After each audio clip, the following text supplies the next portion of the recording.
Hi అండి, ఓం నమః శివాయ. ఈ టెంపుల్ వచ్చేసి కంది దగ్గర ఉంటుంది. ఇక్కడ హైదరాబాద్ నుంచి సంగారెడ్డికి వెళ్ళే దారిలో సంగారెడ్డి దాటిన తర్వాత కంది వస్తుంది. కంది నుంచి జస్ట్ ఒక చిన్న లెఫ్ట్ వస్తుంది. ఆ లెఫ్ట్లోకి వెళ్తే ఈ ఊరు వస్తుందండి.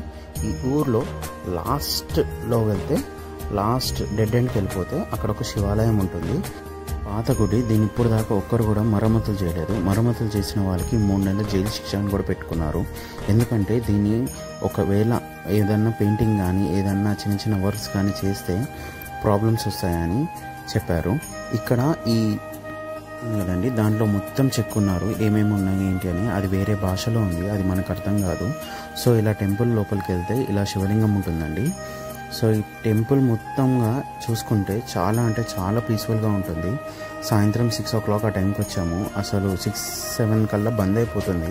సో 6 o'clock వస్తే మేము లోపలికి వెళ్ళడానికి అడిగితే లోపలికి పంపించారండి. చాలా అంటే చాలా బాగుంది. లోపల కూడా చాలా అంటే చాలా పీస్ఫుల్గా ఉంది. నేను లోపల చూపిస్తారండి. ఇక్కడ నుంచి వినాయక స్వామి ఉంది. వినాయకుడి స్వామి నుంచి స్ట్రైట్గా ఇటు సైడ్ తిప్పుకుంటే మనకి నందీశ్వరి కనపడతారు. నందీశ్వరి చాలా అంటే చాలా స్మూత్గా అంతా బాగుంటుంది. ఇక్కడ మనకు ఒక తాబేలుకి స్ట్రైట్గా చూస్తే మన శివలింగం అండి. దాని లోపల ఉన్నది స్ఫటికలింగం అండి. చాలా అంటే చాలా అద్భుతంగా ఉంది. జూమ్ చేసి చూడండి ఒకసారి. ఎంత అంటే అంత బాగుంది.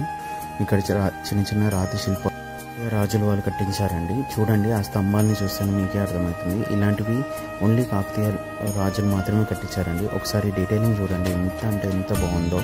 చాలా అంటే చాలా బాగుంది. లోపల పీస్ఫుల్గా హాయిగా అనిపించింది. మేము 6 o'clock అట్లా వచ్చాము, కానీ మార్నింగ్ వస్తే ఇంకా బాగుంటుంది.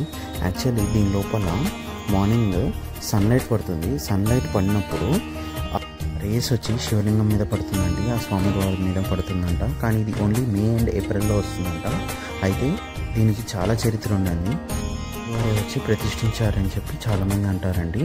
అయితే అప్పట్లో కొంతమంది రాజులు వచ్చి ధ్వంసం చేద్దాం అనుకుంటే ఈ నందీశ్వరు గట్టిగా కేక వేసేసరికి వాళ్ళందరూ వెళ్ళిపోయారండి. అందుకే కంది అని వచ్చింది పేరు ఈ ప్లేస్కి. చాలా అంటే చాలా బాగుందండి. దీనిలో ఇంకా చాలా దాగుంది. మనము మొత్తంగా చదువుకుంటే చాలా అంటే చాలా బాగుంది. ఇది డీకోడ్ చేసిన వాళ్ళు చెప్పగలరు అది ఎలా కట్టారు ఏంటి అనేది. అంత అద్భుతంగా ఉందండి ఈ లోపల. ఇది చాలామందికి తెలియదు అనుకుంటండి. శివరాత్రి రోజు ఒకసారి ఇక్కడికి వచ్చి కలిసి చూడండి.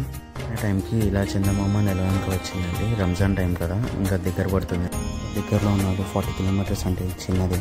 మీరు కంపల్సరీ వచ్చి ఒకసారి చూసి వెళ్ళండి. బాక్స్లో మీ ఎక్స్పీరియన్స్ షేర్ చేసుకోండి.